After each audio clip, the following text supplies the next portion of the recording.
Isabel, manong tumahang ka nga. Pag narinig ka ni Lolo, lalo lang bibigat ang kalooban nun. Alam mo ba yun?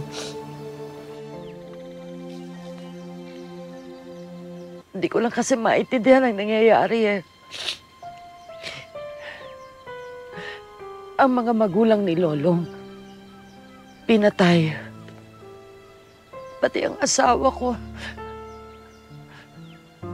Ako rin ay kamutik nang namatay. Tapos ngayon, palagi na lang nalalagay sa panganib si Lolong. Palagi na lang may masamang nangyayari sa pamilya namin. Hindi ko alam. Hindi ko alam kung sinumpa ba kami ng kung sino. Pero parang gustong ubusin ang pamilya namin ng kung sinong masamang loob na yun.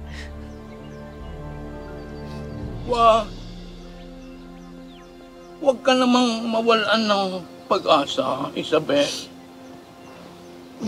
Ramdam kita. Dahil minsan nasubukan din ang aking pananampalataya.